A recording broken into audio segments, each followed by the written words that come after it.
ರಸ್ತೆ ತಿರುವಿನಲ್ಲಿ ಜವರಾಯನಿದ್ದಾನೆ. ಎಚ್ಚರ ಎಚ್ಚರ. ಚಳ್ಳಕೆರೆ ತಾಲ್ಲೂಕಿನ ತಳಕು ಸಮೀಪದ ಗಿರಿಯಮ್ಮನಹಳ್ಳಿ ಕ್ರಾಸ್ ಈಗ ಅಪಘಾತಗಳ ಕರಾಳ ತಾಣವಾಗಿ ಪರಿಣಮಿಸಿದೆ.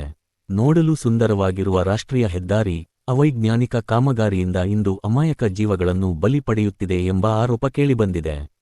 ಬೀದರ್ ಶ್ರೀರಂಗಪಟ್ಟಣ ರಾಷ್ಟ್ರೀಯ ಹೆದ್ದಾರಿಯಲ್ಲಿ ತಳಕು, ತಿಮ್ಮಣ್ಣನಹಳ್ಳಿ ಹಾಗೂ ಗಿರಿಯಮ್ಮನಹಳ್ಳಿ ಕಡೆಗೆ ತೆರಳುವ ವಾಹನಗಳು ಗಿರಿಯಮ್ಮನಹಳ್ಳಿ ಕ್ರಾಸ್ ಬಳಿ ಹೆದ್ದಾರಿ ದಾಟಿ ವಿರುದ್ಧ ದಿಕ್ಕಿನಲ್ಲಿ ಸಂಚರಿಸಬೇಕಾದ ಅನಿವಾರ್ಯತೆ ಇದೆ.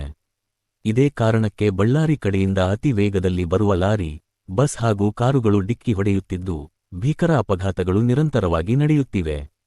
ಸ್ಥಳೀಯರ ಆರೋಪದ ಪ್ರಕಾರ ಈ ಹೆದ್ದಾರಿ ನಿರ್ಮಾಣವಾದ ಬಳಿಕ ಗಿರಿಯಮ್ಮನಹಳ್ಳಿ ಕ್ರಾಸ್ ಬಳಿ 50ಕ್ಕೂ ಹೆಚ್ಚು ಮಂದಿ ಪ್ರಾಣ ಕಳೆದುಕೊಂಡಿದ್ದು, ಅನೇಕರು ಕೈಕಾಲು ಕಳೆದುಕೊಂಡು ಶಾಶ್ವತ ಅಂಗವಿಕಲರಾಗಿದ್ದಾರೆ.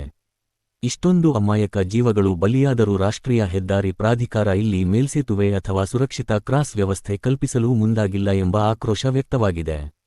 ಸ್ಥಳೀಯರು ಹಲವು ಬಾರಿ ಪ್ರತಿಭಟನೆ ನಡೆಸಿ ಅಧಿಕಾರಿಗಳ ಗಮನ ಸೆಳೆದರೂ ಯಾವುದೇ ಶಾಶ್ವತ ಪರಿಹಾರ ಸಿಕ್ಕಿಲ್ಲ. ಪರಿಣಾಮ ಒಂದರ ಹಿಂದೆ ಒಂದರಂತೆ ಅಪಘಾತಗಳು ಸಂಭವಿಸುತ್ತಿದ್ದು, ಅನೇಕ ಕುಟುಂಬಗಳು ತಮ್ಮ ಆತ್ಮೀಯರನ್ನು ಕಳೆದುಕೊಂಡು ಬೀದಿಗೆ ಬಿದ್ದಿವೆ. ಜೀವ ಅಮೂಲ್ಯ, ಆದರೆ ಈ ಹೆದ್ದಾರಿಯಲ್ಲಿ ಜೀವಕ್ಕೆ ಬೆಲೆಯೇ ಇಲ್ಲವೇ? ಸಂಬಂಧಪಟ್ಟ ಅಧಿಕಾರಿಗಳು ಇನ್ನಾದರೂ ಎಚ್ಚೆತ್ತುಕೊಂಡು ಗಿರಿಯಮ್ಮನಹಳ್ಳಿ ಕ್ರಾಸ್ನಲ್ಲಿ ಸುರಕ್ಷತಾ ಕ್ರಮಗಳನ್ನು ಕೈಗೊಳ್ಳಬೇಕೆಂದು ಸಾರ್ವಜನಿಕರು ಆಗ್ರಹಿಸಿದ್ದಾರೆ. ಜನಧ್ವನಿ ನ್ಯೂಸ್, ಸತ್ಯದ ಧ್ವನಿ.